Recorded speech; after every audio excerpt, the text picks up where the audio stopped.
Last November, the Denver field office logged my entry at 9:14 a.m. on a Tuesday. Badge scan, photo match, credential verification, all clean. According to the Bureau system, I walked through the security turnstile, swiped into the third-floor SIF, and accessed 4 classified case files. I was not in Denver. I was sitting in my kitchen in Fairfax, Virginia, 700 miles away, eating cereal and watching my son try to finish his math homework before the bus came. My credentials had been deactivated 8 months earlier, on the day I turned in my badge and my service weapon and signed the separation paperwork and shook hands with my Shay and walked out of the Washington field office for the last time. 8 months. The credentials were dead. I know this because I spent 12 years as a special agent with the Federal Bureau of Investigation, and I know how the system works. When you separate, they kill your access. Badge number goes into a deactivated pool. Your biometric profile is flagged. Your digital signature is revoked. You become, in every way that matters to the Bureau's infrastructure, a former person. Except I wasn't former. According to the system, I was still active, still working, still accessing files. And the system didn't think there was anything wrong, because as far as it could tell, the person using my name was me. I need to go back, not to the beginning.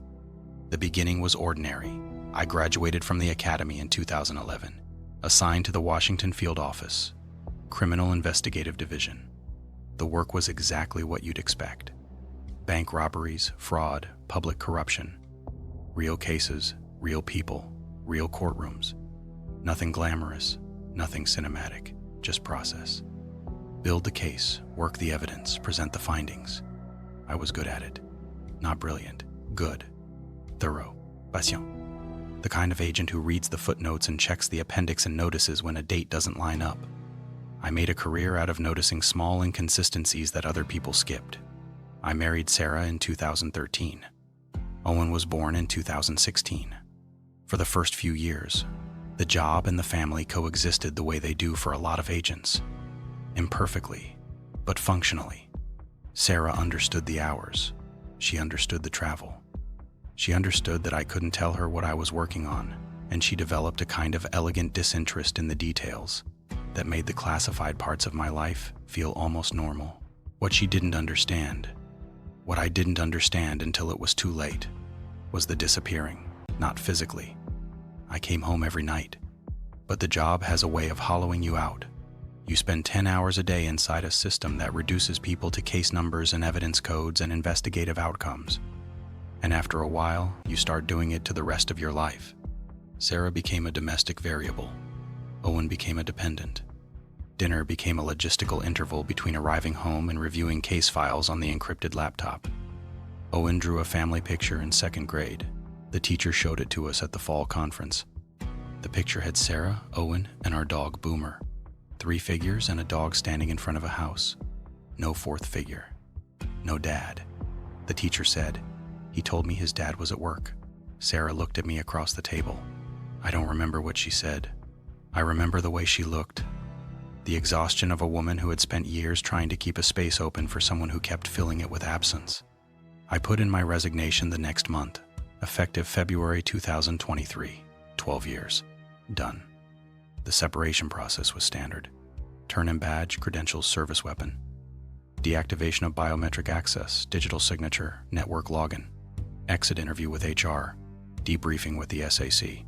Sign the non-disclosure agreements. Sign the post-employment restrictions. Sign the acknowledgement that certain information remains classified indefinitely, and that unauthorized disclosure constitutes a federal offense. I signed everything. I shook hands.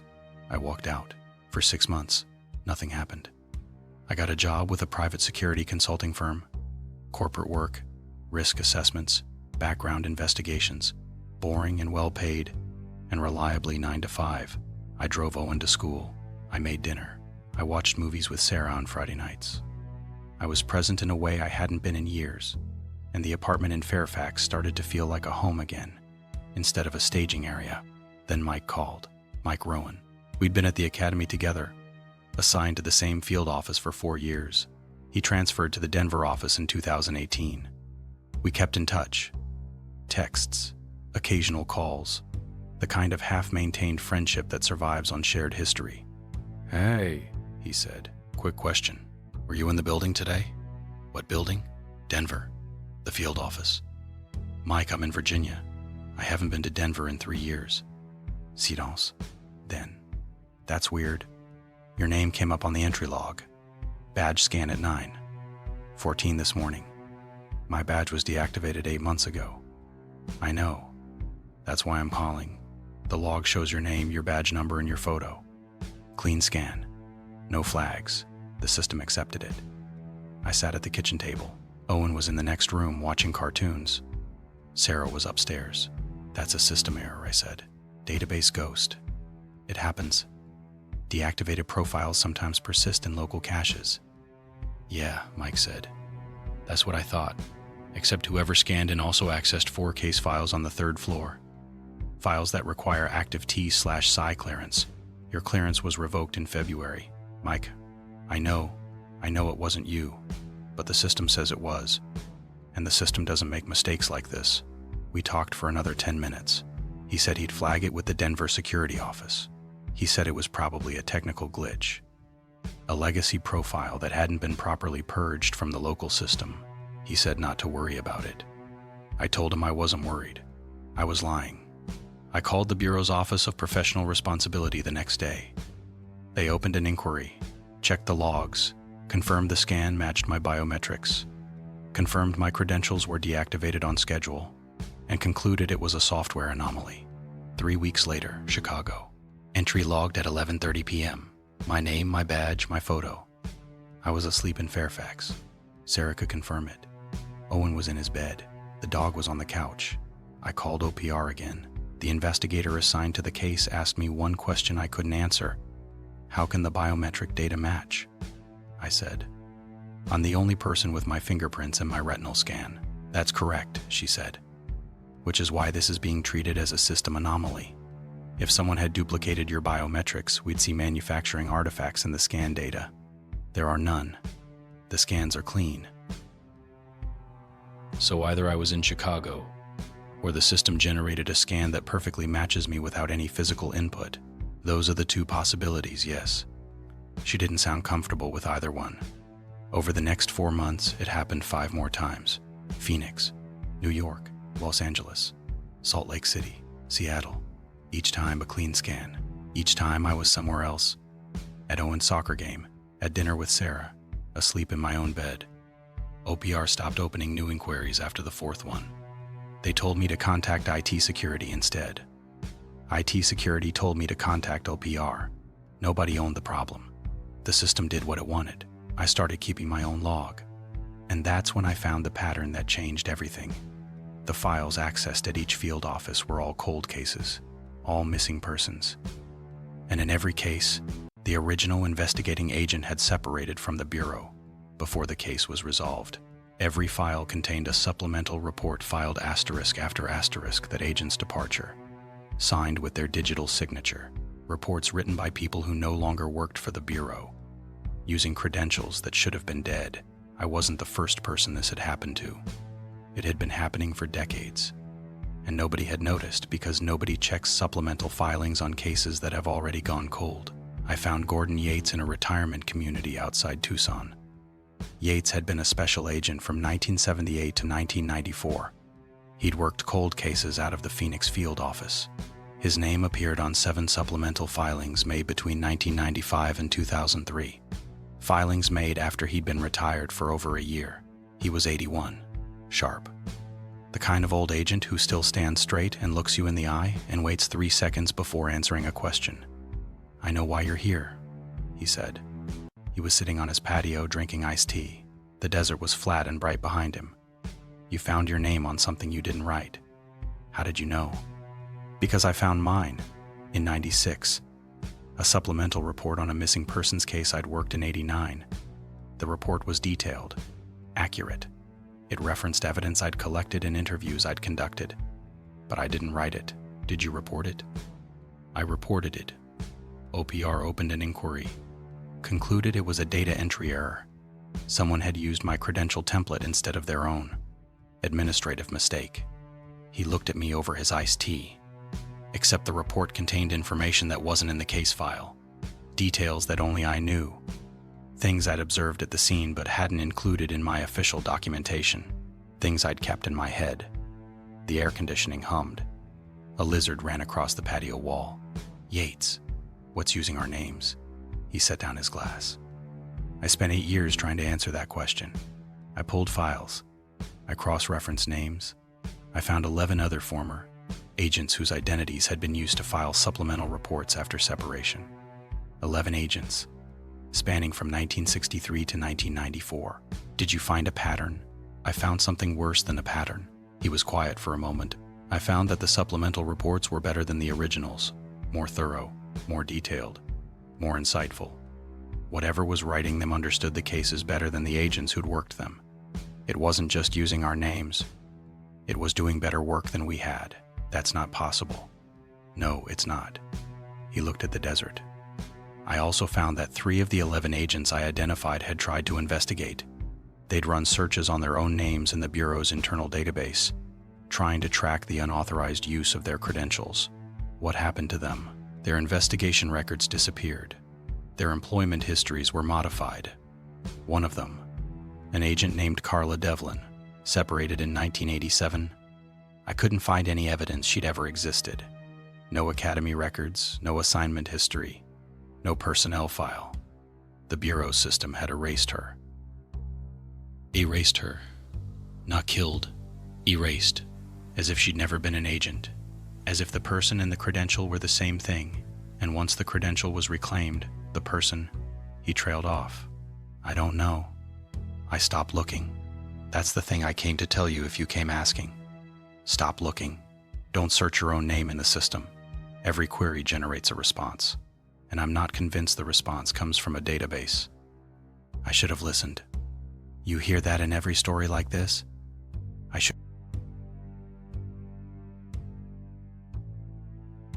have listened. And it sounds like a narrative device, not a real decision, but it was a real decision. I was sitting on a patio in Tucson with a retired agent telling me to stop, and I chose not to, because I'd spent 12 years in the Bureau.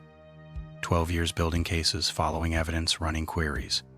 Stopping wasn't something I knew how to do, and my name was being used, my identity, my credentials, my face, to access classified information across the country. And the idea that I should just let that happen was intolerable. I still had residual access to one system, an interagency law enforcement database, not Bureau-specific, but connected to Bureau records through a shared backend. My consulting firm used it for background checks. I had a login. The login was mine, not the Bureau's. I searched my own name. The search returned 147 results. Case files, field reports, travel logs, entry records, supplemental filings. Most of them were from my 12 years of active service. Legitimate records of legitimate work, but 43 of them were dated after my separation. 43 records generated in the 8 months since I'd turned in my badge. The most recent record was dated that morning. I opened it. It was a case file, not a cold case, a new file. Active investigation. The case number was formatted correctly. The classification headers were authentic, and the investigating agent was listed as me. The subject of the investigation was also me. The file described my daily routine, my home address, my work schedule at the consulting firm, the name of Owen's school, the make and model of Sarah's car, the time I went to bed, the time I woke up, the route I drove to work, the name of the restaurant where Sarah and I had dinner on Friday nights. The file was being updated in real time. As I read it, new entries appeared. A log of my current activity. Subject accessed interagency database at 22. 47X subject initiated search query on own identity. Subject is reading this file. I closed the browser. I sat at the kitchen table. The house was dark. Sarah and Owen were asleep upstairs. The dog was on the couch, breathing the slow, even rhythm of an animal that doesn't know anything is wrong. I opened the browser again. The file was still there. The most recent entry read, subject closed and reopened file at 22. 49X subject is reading this entry.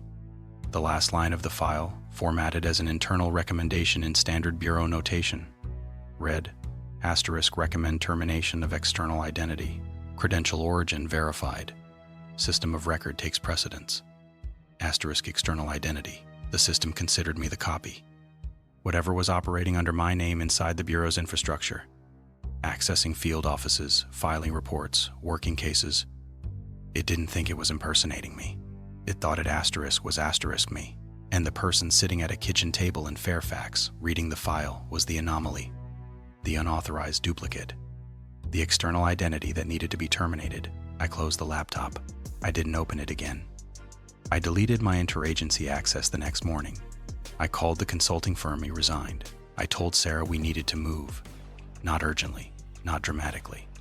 I told her the consulting work had dried up and there were better opportunities in other cities. She was skeptical but willing. We'd moved before. Military brats, both of us.